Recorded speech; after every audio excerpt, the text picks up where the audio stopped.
오전에 살펴봤던 하나님의 말씀 다시 본문 살펴보도록 하죠. 데살로니가전서 5장 21절입니다. 데살로니가전서 5장 21절.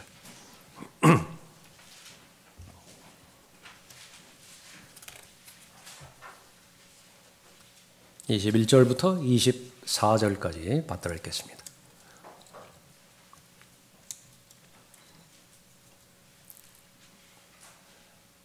모든 일을 시험하여 보고 선한 것을 붙잡으라. 악은 어떤 형태이든지 피하라. 화평의 하나님 바로 그분께서 너희를 온전히 거룩하게 하시고 너희의 온 영과 혼과 몸이 우리 주 예수 그리스도께서 오실 때까지 책망할 것이 없게 보존되기를 하나님께 기도하노라. 너희를 부르시는 분은 신실하시니 그가 또한 이것을 행하시리라. 기도하겠습니다.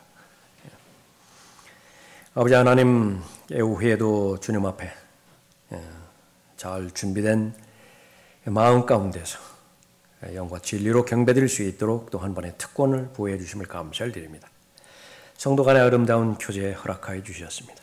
서로를 자신보다도 존귀히 여기고 또 다른 사람의 필요를 나의 필요로 가져와 서로 중보하는 아름다운 관계임을 주님께서 알고 계십니다.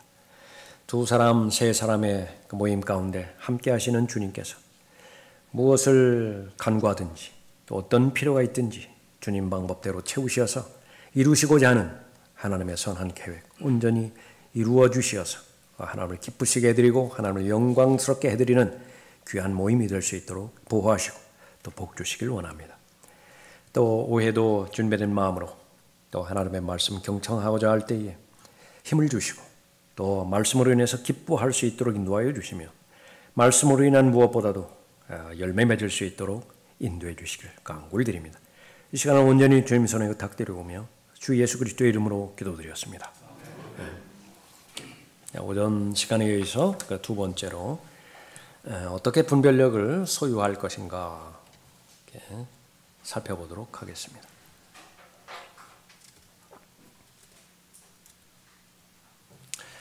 영적 분별력을 상실할 때 또 영적 분별력이 갖추어지지 않았을 때 무엇보다도 예수님께서 오신 목적, 그 목적을 이루지 못하는 것이 이제 결론이겠죠. 예수님께서 이 땅에 오신 목적, 오시지 않으면 이루어지지 않을 일이기 때문에 오셨죠. 제일 먼저 죄 문제가 바로 그런 부분이고요. 그 다음에 창조의 목적을 회복하는 것입니다. 새로운 피조물인데 조건이 그리스도 안에 있는 새로운 피조물이죠. 그리스도가 없으면 아무리 개혁을 하고 노력을 하고 또 개조를 해본다 하더라도 타락한 옛 성품으로는 불가능한 일이기 때문에 그렇습니다. 또 마찬가지로 바로 하나님의 형상대로 창조받은 것이 바로 사람인데 그 안에는 참된 자유가 있지 않습니까? 그런데 죄를 범함으로 인해서 그 자유를 박탈당해 버린 것입니다.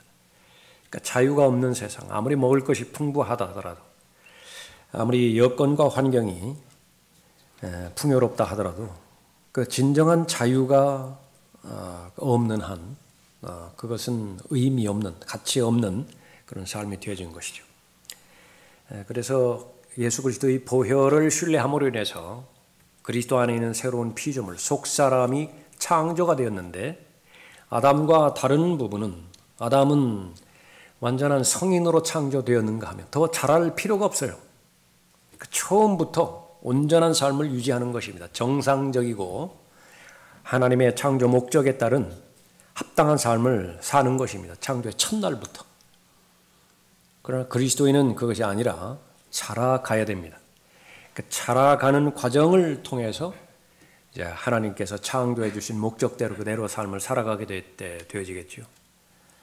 그런데 아담이 창조할 때에는 그 죄가 존재하지 않았지만은 마귀의 직접적인 공격 그것이 허용되지 않았지만은 그리스도인이 자신의 두 번째 생을 시작할 때, 다시 말하면 하늘로부터 출생한 하늘 백성으로부터의 삶을 시작할 때는 변함이 없습니다. 죄는 그대로 존재하고 있고요. 마귀의 기세는 또 여전합니다. 다만 그리스도 안에 있는 새로운 피조물이 되기 전까지는 패할 수밖에 없는 삶을 살았던 것입니다. 이길 승산이 없어요. 그런데 그리스도 안에 있는 새로운 피조물이 되었다라고 한다면 이제 하나의 기회가 주었는데 무조건 승리하는 삶이 아니라 그렇게 약속해 주신 적이 없어요. 패배당하는 삶을 살아왔지만은 이제는 그리스도 안에 있는 새로운 피조물이기 때문에 승리할 수 있는 삶을 살 수도 있어요. 두 가지 길이 열린 것입니다. 이것은 바로 나의 상태에 달려 있습니다. 하나님께서 해 주실 일은 다 해 주셨고요. 이미 그 다음에 내가 그 하나님의 말씀을 순종하느냐의 여부에 따라서 승리의 삶을 살 수 있고 여전히 지금까지 죄 때문에 패배당한 삶을 그대로 살 수도 있습니다. 하나님께서 말씀을 주신 부분은 바로 그렇게 새로운 그 삶을 살 수 있음을 지식을 통해서 보여주시고요. 또 그것이 얼마든지 믿음을 통해서 행해질 수 있다라고 하는 사실을 보여주는 것입니다. 분별력입니다. 그리스도의 나라를 인식하고 그리스도의 나라의 모든 것이 이제 결산이 되어질 텐데 그때까지 하루하루를 얼마만큼 신실하게 하나님과 동행하며 하나님의 지침대로 잘 살았는가. 다시 말하면 자기 자신을 십자가에 부인하고 십자가에 처형된 자기 자신을 인정하면 되는 것이죠. 그렇게 여기면 되는 것입니다. 그리고 내 안에 거하고 계시는 신비에 해당되어지는 내 안에 계시는 그리스도 그분을 인정하는 것이 시인하는 것인데 그렇게만 되어진다라고 한다면 계속 성장할 것을 약속하셨습니다. 온전하게 될 것이고요. 그리스도의 충만하신 예수 그리스도만으로 꽉 찰 것이에요. 내가 하는 생각이 곧 예수 그리스도께서 하시는 생각이고요. 내가 품는 생각이 예수 그리스도께서 많이 품으셨던 생각은 바로 죄인들을 향해서는 사람들을 향해서는 불쌍히 여기는 연민의 마음이고요. compassion 하는 모든 동기가 다 불쌍했기 때문에 하신 거예요. 사람들 왜 먹이셨어요? 불쌍하니까. 사람들 가르치셨어요? 왜 가르치셨죠? 불쌍하니까. 왜 그렇게 소경의 눈을 뜨게 해주시고 듣지 못하는 사람 듣게 해주고 그렇게 했습니까? 불쌍하니까. 그러니까 그런 마음을 갖게 하는 것이 바로 그리스도의 충만하심의 장성한 분량에 이르는 것입니다. 그러니까 그렇게 되어진다면 아무리 노예의 삶을 산다 하더라도요. 그러니까 예를 들면 이렇게 이집트에 팔려갔던 요셉처럼 산다 하더라도 거기에 참된 자유가 있어요. 더 깊은 곳으로 내려간다 하더라도 감옥에 투옥된다 하더라도 그 자유라고는 전혀 어울리지 않는 그 장소와 환경, 감옥이잖아요. 거기에서 감옥 밖에서는 그 누구도 누릴 수 없는 참된 자유를 경험하고 체험하는 것입니다. 기적이지요. 그것보다 더 큰 기적이 어디 있습니까? 그러니까 조건은 무엇입니까? 잘하기만 하면 돼요. 분별력을 갖추기만 하면 되는 것입니다. 그래서 어떻게 분별력을 소유해야 되는 것인가? 분별력에 대한 필요성을 우선적으로 느껴야 돼요. 어느 정도 필요성을 느끼는 것인가? 물고기와 물의 관계입니다. 물에서 막 나왔을 때 그 헐떡이는 물고기의 모습 아주 잘 그려주는 그림이에요. 분별력을 갖추지 못했을 때 이렇게 분별력을 상실할 때에 하나님과 동행에 실패하게 됩니다. 얼마나 많은 하나님이 존재하고 있고 얼마나 많은 진리를 외치고 있습니까? 진리가 뭐예요? 성경에도 도라고 나오죠. 도. 십자가에 도 할 때 도가 나오는 거예요. 여러분도 물어보셔야 돼요. 도를 아시나요?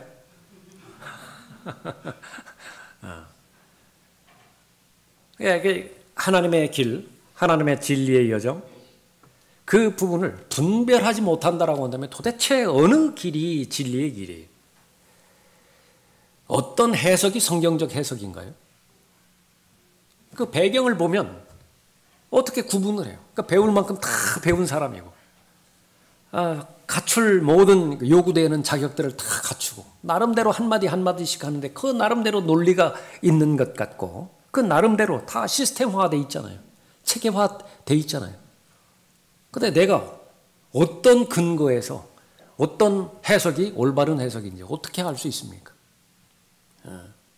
분별력이 필요하겠죠. 그 분별을 해야 또 다른 예수에 넘어가지 않고요. 또 다른 영과 또 다른 복음에 미혹되지 않는 것입니다. 그래서 그 올바른 분별력, 그것을 갖지 못한다라고 한다면 영적으로 올바로 걸어가지 못하게 되는 것입니다. 또 병행해서 우리는 지금 싸우는 전쟁 중이라고 하나님께서 말씀하셨죠. 영적 전쟁입니다. 선한 싸움이라고 말씀하고 있습니다. 성경에서 선하다라는 것은 하나님과 연결시키면 거의 맞아요. 선한 일들을 위하여 구비되었다. 선한 일들을 위하여 창조되었다. 그러면 다 하나님의 일이에요. 하나님의 일들을 갖추기 위해서 바로 하나님의 말씀이 그런 목적으로 우리에게 주어진 것이고요. 믿음으로 말미암아 은혜로 구원해 주신 목적도 모든 선한 일들을 위하여 창조되었죠. 그 하나님의 일이라고요. 선한 목자, 그러면 하나님의 목자예요. 선하다라고 하는 그런 그 부분들이 선한 싸움 역시 마찬가지입니다. 하나님께서 개입하시고 하나님께서 주관하시는 싸움입니다. 하나님은 전사잖아요. 워리어. 그 뒤따르는 군대들, 하나님의 군대들이라고요. 그런데 우리에게 맡겨주신 전쟁, 하나님에 속한 전쟁, 그것은 바로 영적 전쟁입니다. 영적 전쟁에 승리하기 위해서 우리의 대장 되신 예수 그리스도께서 모든 승리의 근거를 다 마련해 놓으셨습니다. 이 승리는 특이하게 예수 그리스도의 보혈만 믿음으로 주장하면 이길 수 있는 싸움이에요. 이 마귀를 쫓아내는 행사, 엑소시즘이라고 그러죠. 우리말로 구마라고요? 구마? 퇴마? 퇴마. 여러 가지 뭐 주술을 외우고 주문을 외우고 의식을 하고 그러면 막 이제 나가고 그러니까 사람들 아주 관심 있어 합니다. 그런데 그대로 해봤어요. 막 예수의 이름도 하고 막 주문도 외우고 의식도 해왔거든. 그래도 어떤 사람이 거기에 있는 그 안에 들었던 마귀가 눈을 번쩍 뜨든지 이 주술자 엑소시스트 어깨 위로 올라가지고 당장 타가지고 꼼짝 못하게 만들어버렸죠. 어디에 나오는 이야기예요? 사도행전에 나온다. 내가 예수도 알고 바울도 하는데 넌 누구야? 그러니까 그것만 알아도 이 엑소시즘이 얼마나 마귀적인 행사인 것인지 그렇게 잘 아는 것인데요. 여러분은 어때요? 여러분은 우리가 살아가면서 어떤 사람에게 마귀 들린 사람이 있다. 그러니까 두 극단. 그것은 아주 마귀적이에요. 이 암흑시대 때에 그 카톨릭이 그 주체가 되었던 그런 종교는요. 정신 이상자, 정신 분열도 있겠죠. 그다음에 그 가운데는 간질도 있어요. 뇌가 정상적이 못해가지고 그 모든 것들을 다 마귀 탓으로 옮긴 거예요. 오늘날의 극단은 뭐예요? 모든 것을 다 정신질환으로 다 몰아버린다. 그렇지 않아요. 이 뇌에 물리적으로 이상이 있어서 화학적 구성의 분열을 조화를 이루지 못함으로 인해서 생긴 병이 있습니다. 그건 물리적인 약의 도움을 받아야 돼요. 의사의 진단, 치료를 받아야 됩니다. 좋은 상담가의 상담을 받아야 돼요. 필수적이에요. 근데 마찬가지로 이쪽에 있는 경우에 완전히 그런 영적인 문제예요. 그러면 영적인 문제는 바로 병원 치료 가지고 안 돼요. 그 부분들은 병행해서 기도해야 되고 때로는 필요하면 금식이라도 해야 된다. 그러니까 두 가지가 다 필요한 것입니다. 그러면 그 상대방이 지금 그 마귀와 관계돼서 영적으로 괴로움 당하고 있다. 어려움 당하고 있다. 그러면 여러분은 어떻게 되셔요? 외치면 돼요. 너 더러운 영아 그곳에서 나오라. 예수 그리스도 이름으로 명하노니. 그러면 여러분은 무슨 주술 외울 필요도 없고요. 주문 외워둘 필요 없어요. 목소리를 높일 필요도 없어요. 왜 그렇죠? 조건은 하나예요. 그것이 이루어질 조건은 여러분이 주 예수 그리스도와의 관계가 아주 건강하면 돼요. 예수 그리스도와의 그 관계가 아주 깊은 친밀감을 유지하고 있다고 한다면 여러분이 무엇을 말하든지 그것이 성경적 관계 가운데서 선포하는 것이라고 한다면 그건 하나님께서 역사하시는 것입니다. 그 부분이.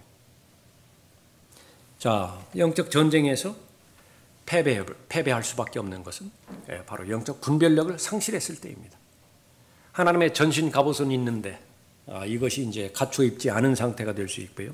심지어는 그 무기가 어디에 쓰이는지도 잘 모른다. 다루는 방법도 모르고 또 너무나 사용하지 않아가지고 분실된 무기도 있어요. 악과 싸울 수 없는 상태죠. 그런데 전쟁은 실전이라고요. 현실이라고요. 받아들이지 않을 수가 없습니다. 근데 만날 때마다 얻어맞죠. 만날 때마다 패배한다고요. 그러니까 근원은 바로 영적 분별력이 문제가 되는 것인데 거기에는 미치지 못하는 것입니다. 애는 애대로 쓰지만은 너무 힘든 삶을 살게 되어지는 것입니다. 육신과의 전쟁, 계속 패배만 나오면 어떻게 돼요? 세상은 점점 더 멋있어지고 세련되어지고 또 사람들에게 더 분별력을 흐트러버리는 미끼를 던지죠. 좋은 물건 없으면 안 돼요. 그러니까 그렇게 만든다고요. 광고라든지 홍보라든지 그렇게 호락호락하지가 않습니다. 저건 빨리 내가 가져야 돼요. 저것만 가지면 삶의 수준이 탁월하게 높아질 것 같아요. 그런데 한계가 있어요. 또 한정이 있어요. 이때 지나면 또 안 돼요. 그러니까 계속 몰아가지고 그렇게 막 다급하게.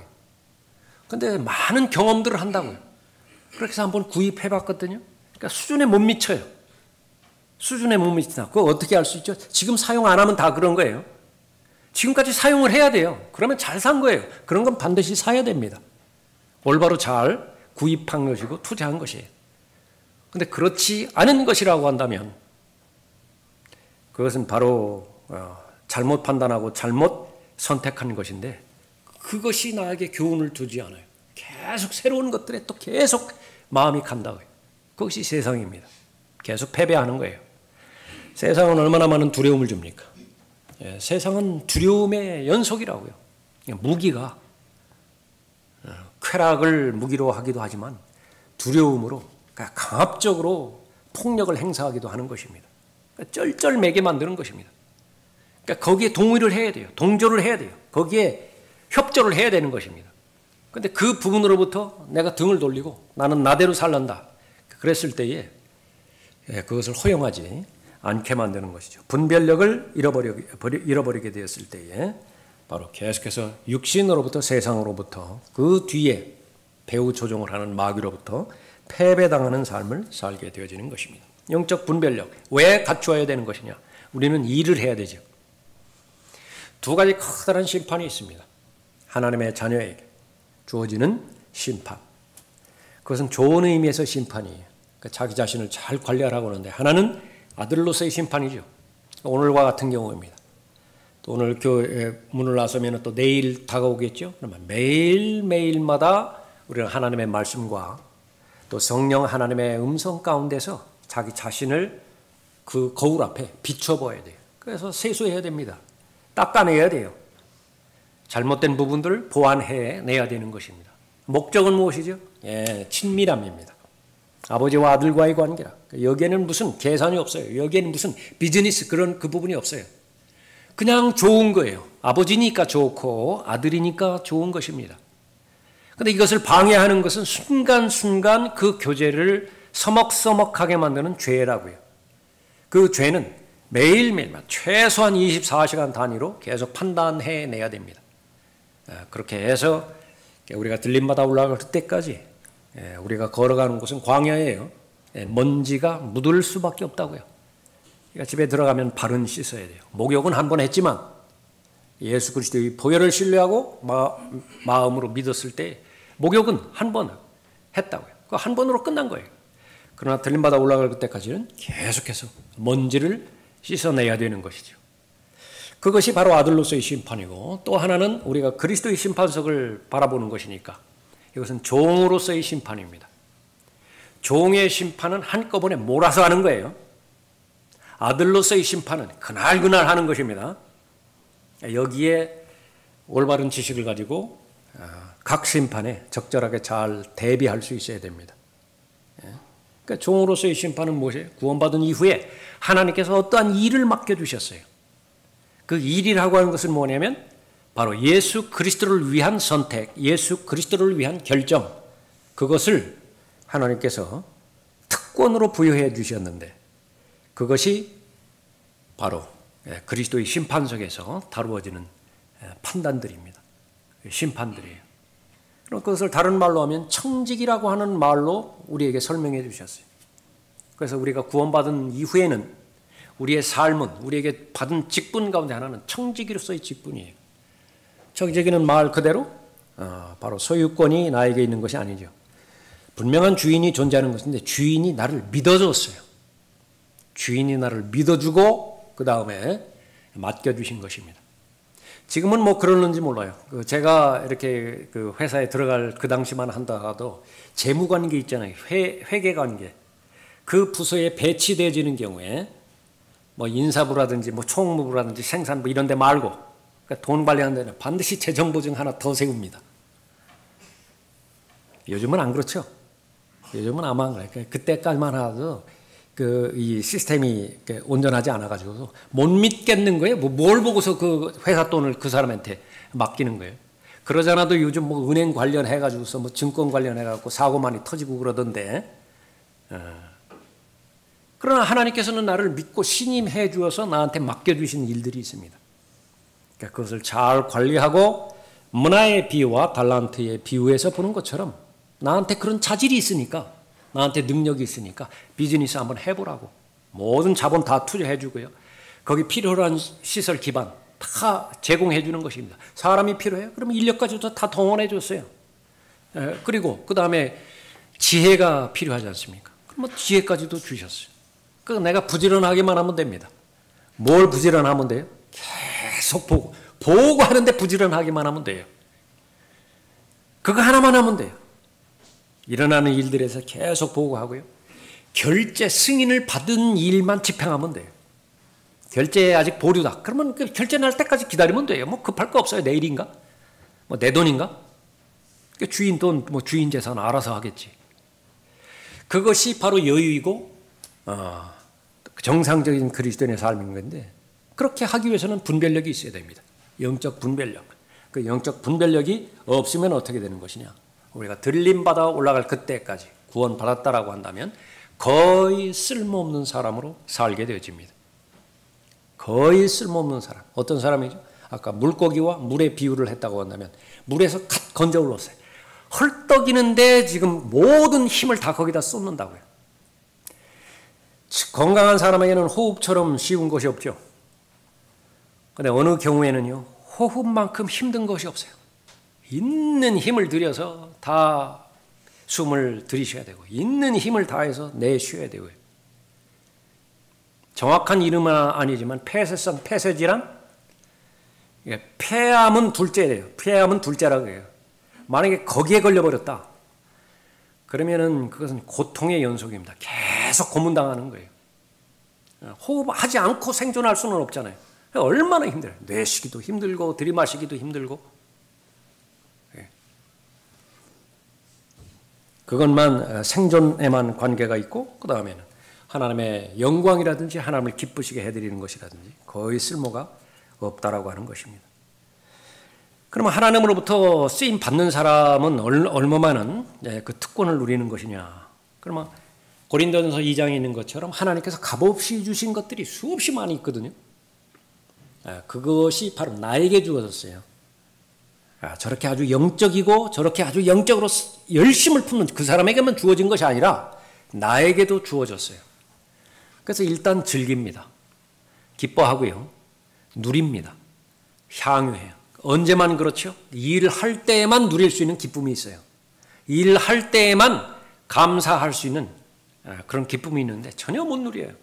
무엇 때문에 그런 것이야? 영적 분별력이 없기 때문에 그런 것입니다.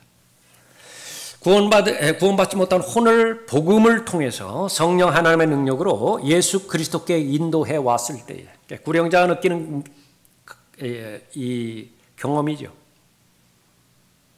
가장 성령 충만을 최단 시간에 빨리 받을 수 있는 방법, 그것은 예수 그리스도를 얼마만큼 가장 적극적으로 시인하느냐, 사람들 앞에서 인정하느냐라고 달려있는 것인데 왜 그렇죠? 성령께서 오신 목적대로 행할 때 성령으로 꽉 차게 돼 있다.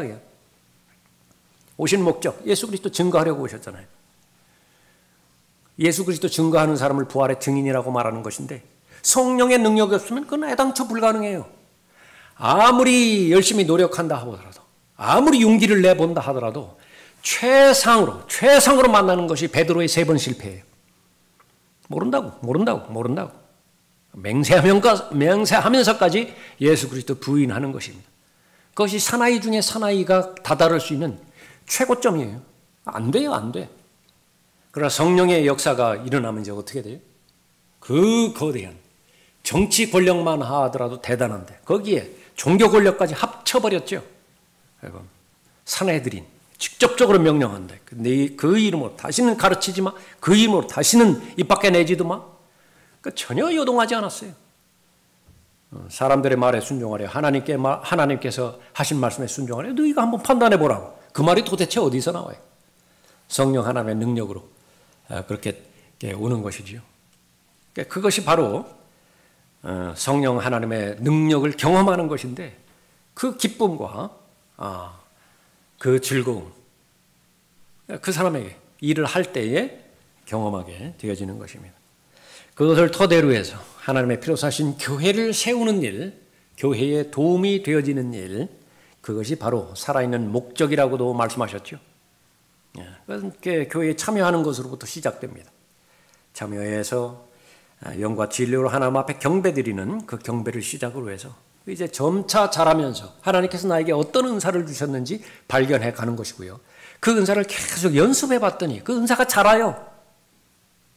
인격은 자라게 되어 있고요. 예수 그리스도에 대한 사랑도 자라게 되어 있습니다. 첫사랑부터 시작해요. 믿음도 자랍니다. 마찬가지로 자신의 하나님께서 주시는 은사, 그것도 그 역량이 더 자라게 되어지는 것입니다. 그래서 모두가 다 마지막에는 전문가가 되어지는 것인데 삶을 사는 재미예요. 삶을 사는 만족이라 그렇게 말하고 있죠. 이 일들에 실패해버리면 이제 어떻게 되는 것이냐. 항상 종속적인 삶을 살아가게 됩니다. 이 세상을 살아갈 때 주도권을 쥔 사람들이 있죠. 돈이 있는 사람 주도권 쥔다고요. 권력을 이미 거머쥔 사람 주도권을 쥐고 있다고요. 나머지 사람들은 거기에 편승해서 따라가야 돼요. 종속된 삶을 살아가야 돼요. 그런데 어느 시기가 지났음에도 불구하고 계속 거기에서 벗어나지 못했다.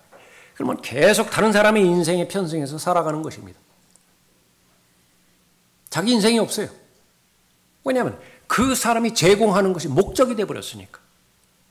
정치인들이 제시하는 권력이 인생의 목적이 되어버렸다. 권력의 종으로 살아가는 거예요.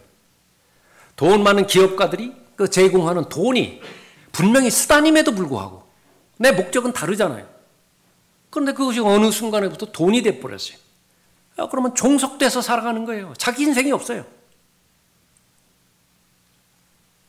마찬가지로 영적인 영역에 있어서도 다른 사람을 계속해서 의존하게 되어지는 것입니다. 내가 너희를 저주로 먹이고 고기로 먹이지 아니하였으니 이는 너희가 지금까지 소화시킬 수 없었으며 아직도 그러하니라. 고린도전서 3장 2절 말씀이에요. 때가 지났음에도 불구하고 단단한 음식 이제는 소화시켜야 되는 것인데 그래야 지금 뼈의 성분으로 가고 그 근력의 성분으로도 가야 되는 것인데 그러지를 못해요. 소화시킬 수 없음이라 그렇게 말하죠. 항상 다른 사람이 수고한 기반 위에 머무는 것입니다. 다른 사람의 수고 위에 존재하는 것입니다. 영적 영양분을 섭취하는 데 있어서 영적으로 자신의 삶을 영위하는 데 있어서 항상 다른 사람을 의존하게 되어지는 것입니다. 구체적으로 말하면 가르칠 수 없어요. 다른 사람을 설득시킬 수 있어야 되는데 그런 역량이 안 돼요 지금. 그러니까 주도권을 항상 다른 사람에게 주어버립니다. 그러니까 나는 방어하기만 급급해요. 죄 짓지 않게만 급급한 것입니다. 그때로 보면 너희가 마땅히 선생들이 되었어야 할 터인데 히브리서 5장 12절 말씀이죠. 하나님께서 원하는 것을 말하면 절대 아이가 아니에요. 아이로 태어나는 것만큼 하나님의 복의 대상은 없지만, 즐거움과 감사의 대상은 없지만, 조건은 자라는 조건이 유지가 될 때예요. 그 아이가 자라야 되죠. 근데 계속 아이예요. 그럼 그 하나님께서 원하는 것은 절대로 아니라. 이는 그가 아기이기 때문이요. 단단한 음식은 장성한 사람들의 것이니. 장성한 사람들인데, 이 장성한 사람들을 다른 말로 무엇이라고 말씀하셨느냐? 선악을 분별하는 사람들이라. 동일시 하세요. 그래서 최소한 두 가지 동일시 하는 것입니다. 하나님의 자녀, 상속자. 같은 말이에요. 성경에서는 그 같은 말로 취급하고 있습니다. 그래서 하나님의 상속자이며 그리스도와 함께한 공동 상속자, 그 자격은 반드시 의식하고 있어야 됩니다. 또 마찬가지로 하나님께서 분별이라고 하는 말을 사용하심으로 인해서 그것은 장성한 사람의 것이다. 어린아이는 분별력이 없어요. 그래서 이리저리 휩쓸린다고 그랬죠. 그 아까운 시간만 계속 낭비하는 것입니다. 지금 그 시간이라고 한다면 논리를 공부하기 위해서 지금 부단히 훈련해야 돼요. 많이 읽어내야 됩니다. 그리고 나서 읽은 것을 자기 역량껏 소화해서 자기가 직접 써내줘야 돼요. 그래야 자기 지식으로 될 것 같은데 계속 만화만 보고 있어요. 계속 무슨 요즘 웹 있죠. 그런 것만 보고 있다. 예. 단단한 음식은 장성한 사람들의 것이니 그들은 그 말씀을 사용함으로 감각들을 단련하여 선악을 분별하는 사람들이라. 그러니까 여기에서 제일 먼저 말씀을 사용한다라고 하는 부분이 명확하게 나와 있고요. 그 다음에 감각들을 단련한다라고 하는 말이 나왔습니다. 한두 번 가지고 안 된다 그 말이죠. 그러고 나서 궁극적으로 얻게 되어진 목적이 뭐냐면 선과 악을 분별하는 것이. 선에 해당되는 것은 하나님이라고 그랬습니다. 그와 대조되어지는 것이 악인데 이것은 마귀에 해당되어지는 부분이에요. 모든 것을 다 그렇게 가려내야 돼요. 성경 안에서는 검고 흰 것밖에는 존재하지 않아요. 이분법밖에는 존재하지 않습니다.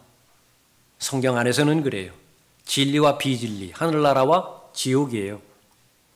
하나님과 마귀예요. 하나님의 사람과 마귀의 사람들입니다. 성경 밖에서는 어떻게 돼요? 다양해요. 그러니까 그 두 가지를 명확하게 구분을 할 수 있어야 돼요. 진리 안에서, 성경 안에서는 나는 두 가지밖에 없어요. 진리 아니면 비진리예요. 그래 일상생활을 살아가는 데 있어서는 너무나 그 경계가 불분명한 다른 부분들이 있죠. 그럼 될 수 있음을 품는 거예요. 될 수 있음을 포용하는 것입니다. 될 수 있으면 모든 사람과 화평을 유지하는 거예요. 다 그럴 수는 없어요. 진리를 대적하는 사람. 그 사람하고는 화평을 유지할 수가 없습니다. 그런 사람들로부터는 성별해야 돼요. 그러나 가능하면 모든 사람에게 화평하게 그렇게 돼야 되는 것이. 어떻게 분별력을 키울 것인가? 하나님의 말씀에 달려있는 것입니다. 하나님의 말씀은 지혜를 담고 있죠.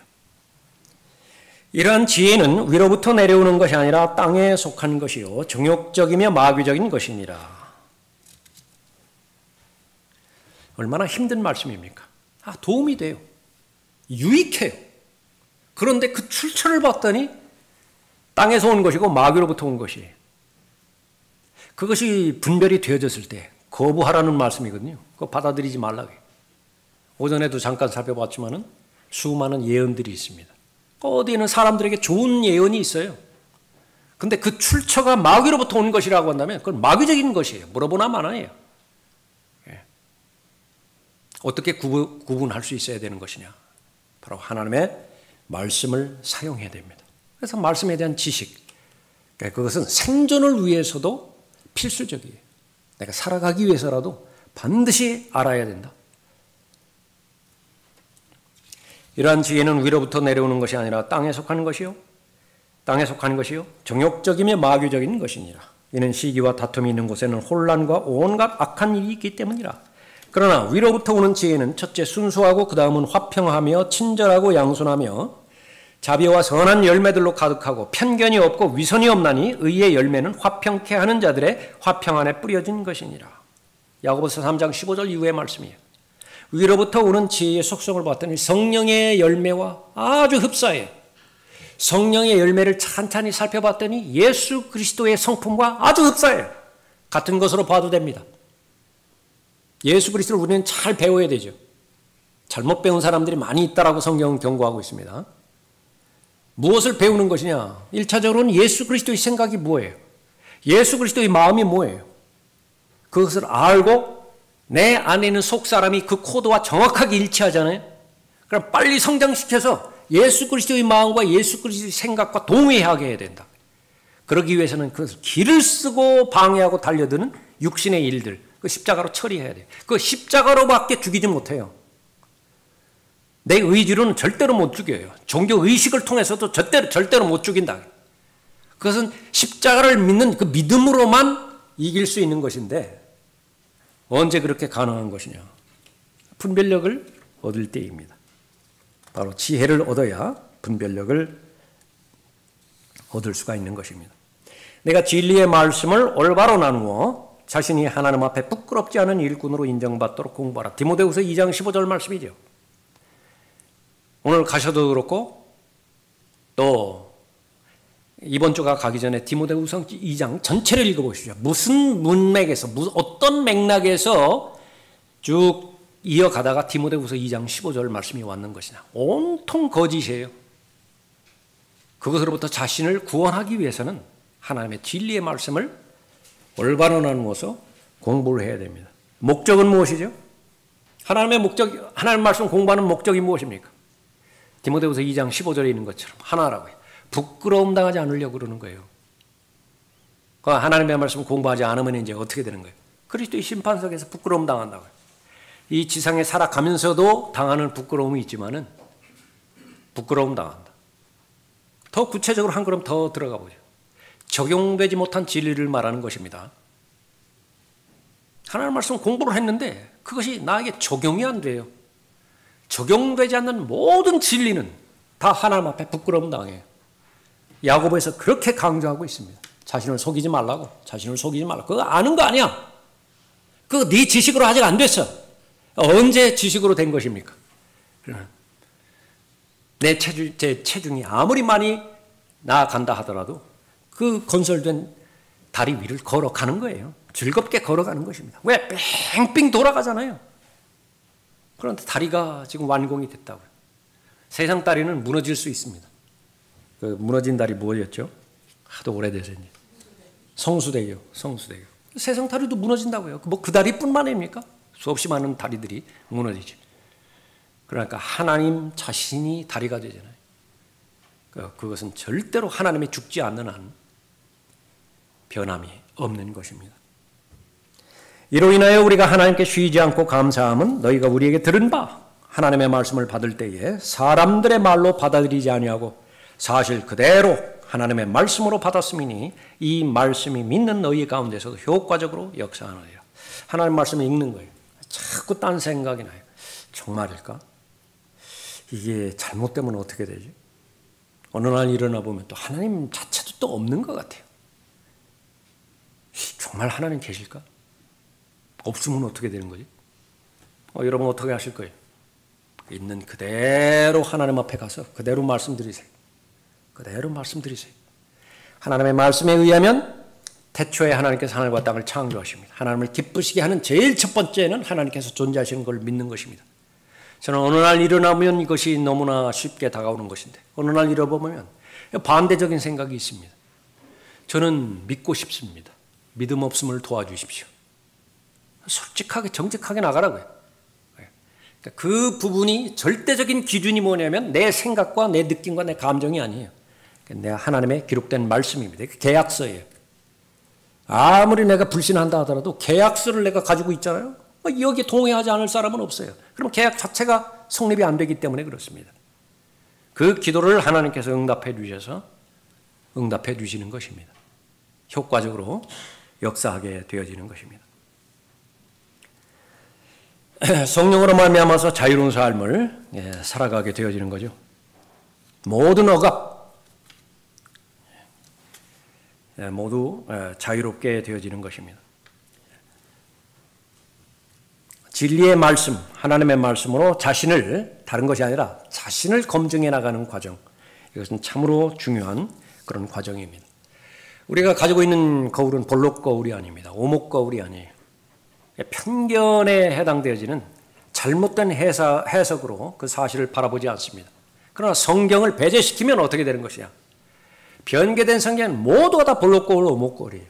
더러운 이익 때문에 만들어지는 수없이 많은, 돈을 사랑하기 때문에 감히 하나님의 말씀에 손을 댄 자들이 무수히 많은 것입니다. 그것을 모든 것을 다 극복하고 하나님의 말씀, 살아있는 말씀이죠. 능력 있는 말씀이죠. 가장 정확하게 냉정하게 내 자신을 판단할 수 있는 의도들을 가려낼 수 있는 하나님의 말씀, 여기에 매진해야 됩니다. 그러면 여러분의 역량이, 분별력이 점점 커져요. 어떻게 커지는 것이냐? 더 멀리 바라봅니다. 더 멀리 바라봐요. 그래서 여러분의 그 관점 가운데서 그리스도의 날, 휴거와 더불어서 천년왕국 더 지나가서 하나님의 날들, 더 지나서 새 하늘과 새 땅, 새 예루살렘, 거기까지 바라보는데 다 보여요. 그러니까 그보다 더 큰 복을 받은 사람이 어디 있어요? 더 멀리 바라볼 수 있는 것입니다. 또 하나는 위에서 바라볼 수 있는 안목이에요. 밑에서 위를 바라볼 때, 뭐 그랜드 캐년인가 뭐 그거는 밑에서 위를 바라보야 장관이라고 말해요. 뭐 그럴 수도 있겠지만은 뭐 그 부분에 대해서 부러워할 생각은 없습니다. 왜냐하면 위에서 아래를 바라보는 것이 하나님의 관점이기 때문에 그렇습니다. 결국은 다 없어져 버릴 것이고요. 다 수단과 도구에 해당되지는 부분입니다. 영원히 남는 것이 무엇이냐? 하나님의 말씀을 통해서 우리에게 알려주시는 것입니다. 막상 일이 닥칠 때 판별이 되어집니다. 이런 평소 생각을 가지고 있다 하더라도 막상 일이 거기 매몰되는 사람이 있어요. 그거밖에 안 보이는 사람이 있습니다. 기도하는데 그것밖에는 기도하는 것이 없어요. 다른 것 기도에는 눈에 들어오지도 않는다. 그러니까 분별력이 필요한 상태입니다. 하나님의 관점과 하나님의 시야에서 바라볼 수 있습니다. 분별력 있는 사람, 자신을 객관화시킬 수 있는 사람입니다. 그래서 자기 자신에게 내 호나 이렇게 말할 수 있는 사람이에요. 정직하게 내 자신에 대해서 얘기해줘요. 나를 잘 아는 사람이 나라면서요. 그러니까 자기 자신에 대해서 상담해 주세요. 너 그렇게 살면 안 돼. 지금 거의 습관으로 굳어졌는데 조금만 더 하면 내 의지와는 상관없이 완전히 굳어져서 파멸될 그 시점이 그리 멀지 않을 것 같아. 얘기해 주라고요. 자신의 생각에서 상담해 주는 것이 아니라 객관적으로 하나님의 말씀을 근거로 해서 그렇게 해 주지 않습니까? 이 말씀에는 반드시 기도가 병행이 되는 것이죠. 기도를 하는 사람이건 하지 않는 사람이건 지식과 이론은 다 같습니다. 무슨 사랑에 대한 교리라든지 용서에 대한 교리라든지 친구에 대한 교리라든지 구령이라든지 기도라든지 다 알아요. 한 3년만 다니면 성경대로 믿는 모임의 교회, 어떤 교회든지 한 3년만 다니면 거의 다 알아요. 뭐 새로운 소식 없어요. 문제는 그 알고 있는 진리의 지식을 내 믿음의 한 방편인 기도를 통해서 내재화시켰느냐. 한 가지 예를 들어서 영서 어떻게 해야 하는 것이냐. 첫 번째부터 10번째까지 다 알잖아요. 근데 막상 닥쳤어요. 반응은 3년 전이나 3년 후나 똑같아요.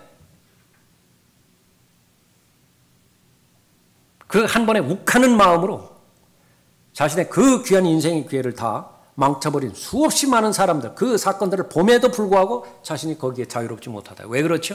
기도 안 하기 때문에 그래요. 기도를 해야 내가 용서의 반응을 보일 때, 내가 영적 전쟁의 반응을 보일 때 그 원리대로 반응을 보일 수 있는 것입니다. 기도하지 않으면 이제 어떻게 돼요? 분별력에 대한 지식을 가지고 있다 하더라도 자신은 그 분별력의 능력을 행사하지 못합니다. 자기 개발서를 아무리 많이 읽어도 자기 개발은 되지 않습니다. 아무리 많이 읽어보세요. 자기 개발되는가? 그러나 한 말씀을 내가 읽는다 하더라도 그 말씀에 순종하면 자신은 성장합니다. 그걸 믿을 수 있어야 돼요. 그래서 내가 영적 분별력이 얼마만큼 필요한 것이냐, 그걸 제일 먼저 깨달았다고 한다면 그 다음에는 이제 구체적으로 들어가서 하나님의 말씀의 지식을 얻고 그 말씀으로 인해서 감각들이 단련이 돼야 돼요. 연단이 돼야 된다. 그런데 내가 어제와 오늘을 비교해 보면 그다지 모를 수 있습니다. 그러나 하나님 보실 때는 달라져 있는 것이,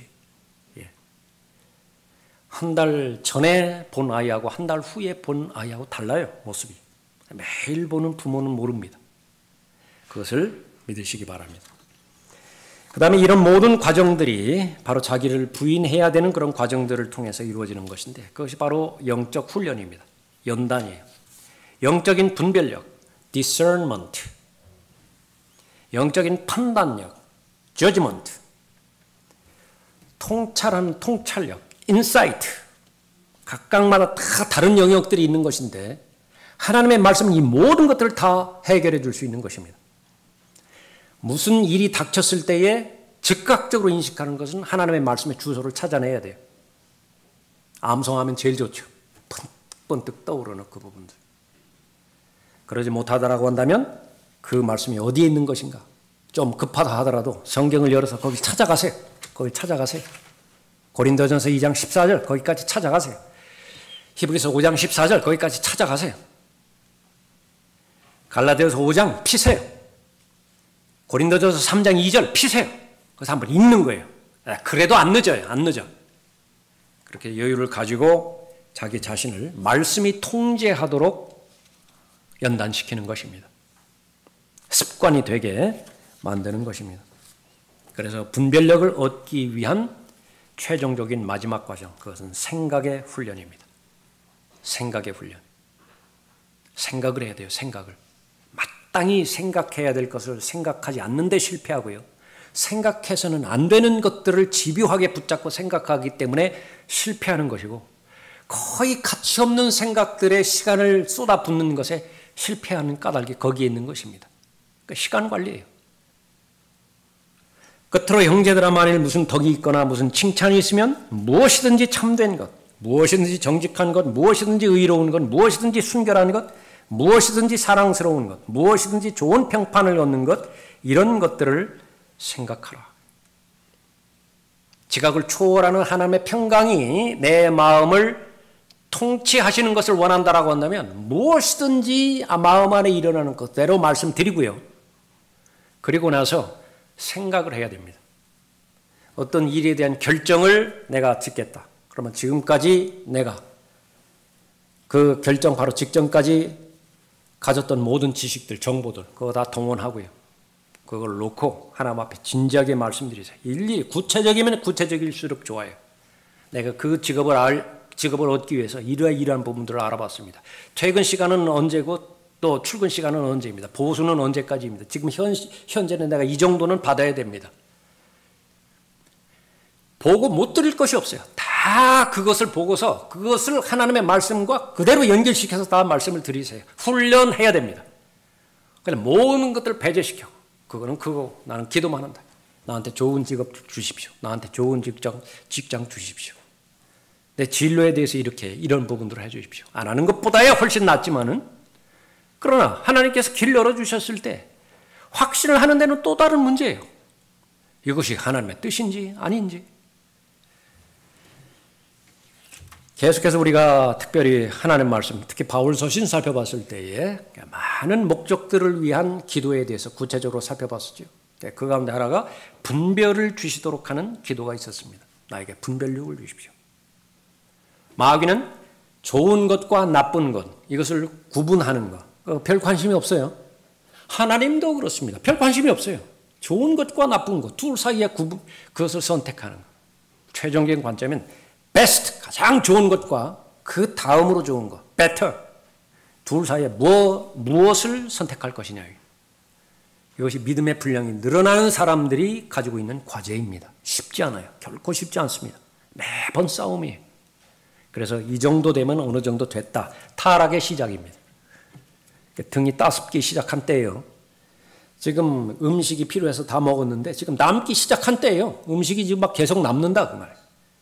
그 하나님의 경고의 메시지 들을 때입니다. 지금 바로 그렇게 함으로 해서 바로 하나님께서는 분별력을 주시기를 원하는 것입니다. 하나님께서는 모든 사람이 구원을 받고 진리의 지식에 이르기를 원하죠. 여러분 모두가 다 한 사람도 예외 없이 예수 그리스도의 마음과 생각으로 무장한 영적 분별력을 갖기를 원합니다. 고의적으로 거부하죠. 한 번, 두 번 거부했어요. 설교에 찔림을 받았는데 그것을 결정하기에는 너무 내가 감당하기가 힘들어요. 그래서 유보를 시켰습니까? 틀림없이 어떤 징계가 왔을 것이라고. 알아차리지 못했을 뿐이지 어떤 징계가 왔을 것이라고. 그럼 알아차리는 것이 바로 분별력에 해당되는 부분입니다. 알아차리세요. 그건 하나님께서 징계하시는 거예요. 왜냐하면 지금 다리 절고 있거든요. 빨리 탈골된 뼈를 맞춰야 됩니다. 그 탈골된 뼈를 맞추지 않고서는 그 통증을 참아가면서 걸어가는 데는 한계가 있어요. 빨리 교정해서 맞춰야 되는 것입니다. 그것이 징계예요. 하나님의 사랑의 수단인 것입니다. 너희 중에 누가 지혜가 부족하면 모든 사람에게 아낌없이 주시고 꾸짖지 아니하시는 하나님께 구하라. 그러면 그분께서 주실 것이라. 여러분 많은 것들을 기도하실 것입니다. 그 가운데 오늘을 계기로 해서 지금까지 기도해 오셨던 분들은 더 한층 강조해서 기도하시고요. 아직 기도 제목에 그 부분이 없다. 그러면 오늘 반드시 추가해서 넣으세요. 분별력을 위한 기도입니다. 분별력을 위해서 결정해야 되는데 지혜가 필요합니다. 그 지혜를 저에게 주십시오. 그에 관한 한 아낌없이 주신대. 꾸짖지 않으신대. 너 그 육신적인 동기로 구하는 거 아니야? 이런 말씀 안 하신다 그 말이에요. 다른 것은 그렇게 물어보실지언정 아낌없이 주시고 꾸짖지 아니하시는 하나님께 구하라. 그러면 그분께서 주실 것이라. 분별력이 없으면 똑같은 어리석은 짓을 계속 반복합니다. 많이 들어왔던 역사를 통해서 사람이 배울 수 있는 것은 역사를 통해서는 아무것도 배울 수 없다. 그 사실 하나만 배운다고 그러는데 우리에게는 해당돼서는 안 됩니다. 그건 다른 사람에게 해당되는 것이고 역사를 통해서 우리는 계속 성경적인 하나님께서 해석하시는 그 해석을 우리도 해야 되고요. 그 결과 하나님께서 원하시는 피드백에 적용돼야 됩니다. 비추어 봤어요. 뭐 어디에서 넘어졌던가. 그거 한 번이면 족하다고요. 두 번쯤 봐주자고요. 그래서 세 번, 네 번 계속 넘어질 필요는 없어요. 그렇게 해서 하나님께서 주시는 분별력을 가지고 어리석은 잘못, 이건 반복해서는 안 된다라고 하는 것입니다. 한 번 지나가면 물리적인 시간은 다시 되돌아오지 않습니다. 현명해야 됩니다. 지혜로워져야 돼요. 언제까지 해야 되느냐? 얼마 남지 않았어요. 이렇게 애쓰고 부지런하게 하는 거 그리스도의 날까지만 하면 돼요. 그때까지만 하면 됩니다. 그때까지만 하면. 기말고사 그때까지만 하면 돼요. 기말고사 끝나면 이제 얼마나 가벼워요. 홀가분하고. 얼마 남지 않은 그 기간 계속 여러분이 지금까지 행해오셨던 말씀과 기도를 통해서 또 부단히 영적 훈련을 통해서 걸어가던 진리의 여정 잘 걸어감으로 인해서 영적 분별력을 얻음으로 인해서 그리스도의 날을 가장 잘 대비하는 여러분이 되십시오. 기도하겠습니다. 아버지 하나님, 오후에도 저희들에게 또 한 번 주님 앞에 영과 진리로 경배드릴 수 있는 경배의 특권을 허락해 주심을 감사를 드립니다. 준비된 마음으로 경청하는 하나님의 말씀, 한 사람도 예외 없이 모두가 다 믿음으로 잘 결합할 수 있도록 인도해 주셔서 모두가 다 영적 분별력을 갖추고 믿음의 분량에 맞게 합당한 복음에 합당한 삶을 잘 살아갈 수 있도록 인도해 주십시오. 그리스도의 날을 잘 대비하는 현명하고 지혜로운 생을 계획하고 또 실행하는 성도가 되도록 복 주시기를 간구를 드립니다. 주 예수 그리스도 이름으로 기도드렸습니다. 아멘. 다 같이 일어나시겠습니다.